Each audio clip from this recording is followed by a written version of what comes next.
In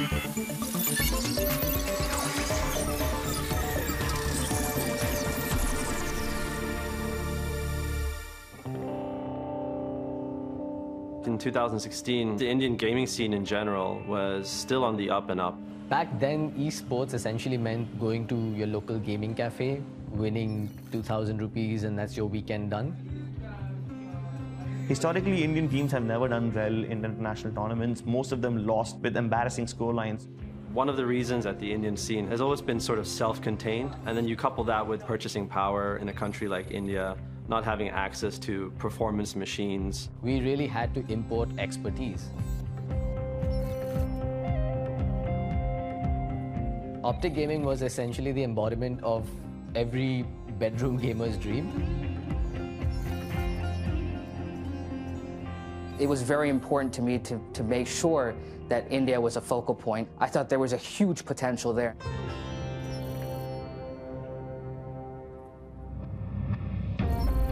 Counter-Strike's a first-person shooter.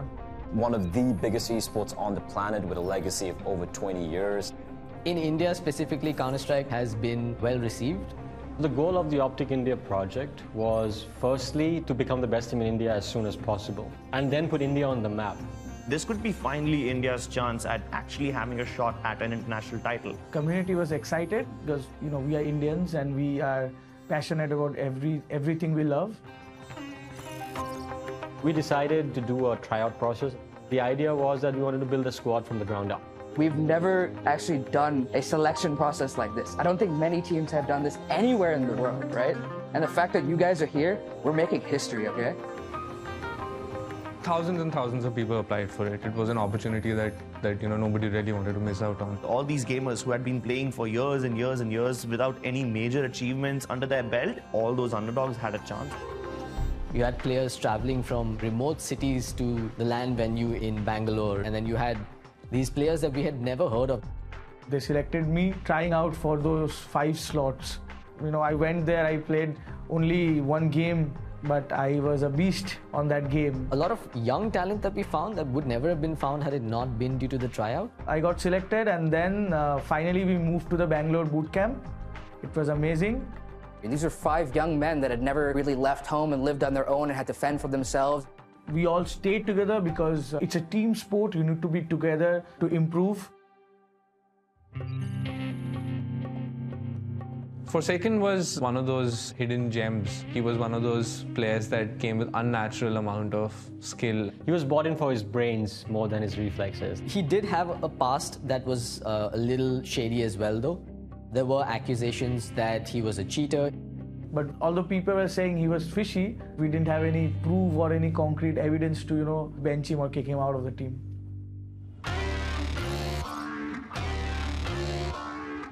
One of our biggest events coming up was one tournament in Shanghai. We had to qualify in India first. They went out there, they won the tournament quite convincingly. And all eyes were on Optic, like, hey, these guys have some stardust that it's sprinkling on their players that's working. Finally, you have qualified for the ESL Pro League Season 8, right? And then we got the flight to Shanghai. It was the first time the players were flying international. They were, going to this big tournament, and everything was on the table, right? We were representing India now. The Zawi tournament is one of the best opportunities for Indian teams to compete against the best Asia has to offer. 3, 2, 1, let's go! We played Vietnam, must-win game for us. And I was having a very good game. I was, single-handedly destroying them. Optic India were just one map away from winning.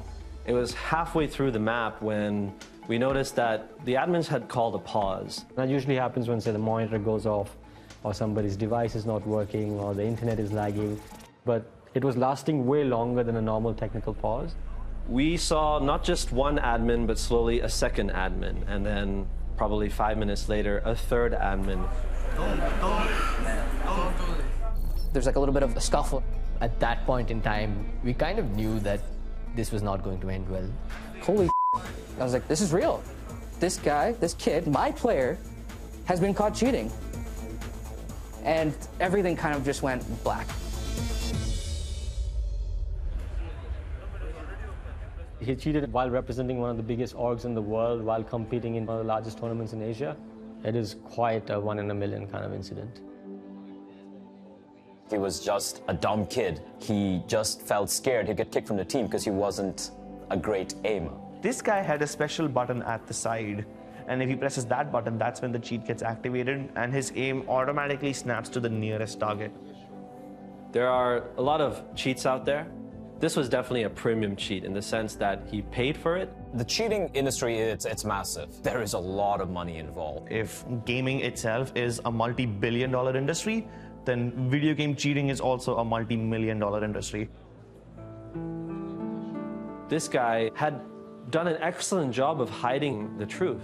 He not only hid it from his teammates, but everybody. He fooled everybody. That was really, a kick in the gut for all of us. The entire team had to be disqualified, and emotions are running really high. All the players, all his teammates felt extremely betrayed. I was crying the whole time holding the Indian flag. And I don't know what to do, what to say. I'm feared till this day this might happen again to me. Even today in the tournaments and the tactical timeouts, I feel a shot shock.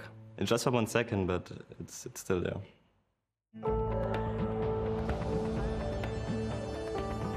It was like the perfect storm. Back at home, everyone was furious. Indian audience is one that loves passionately and hates passionately. There were conversations of beating him up at the airport. There were conversations of how he had disappointed the nation. There was also a lot of racism and hate thrown towards the Indian players. Him and his team were disbanded. We were so close to greatness, and it all just came crashing down. Almost immediately, everyone was allergic to that region and that scene. It did send Indian esports and CSGO into a dark age.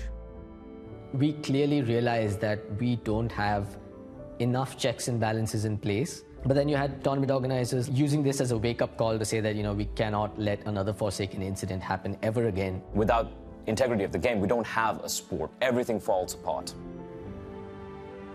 Today, the Indian gaming scene is thriving. We are the first generation experiencing esports as a career in India.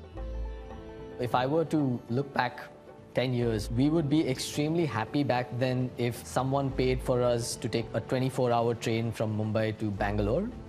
Today, nothing short of $100,000 is incentive to compete in a tournament.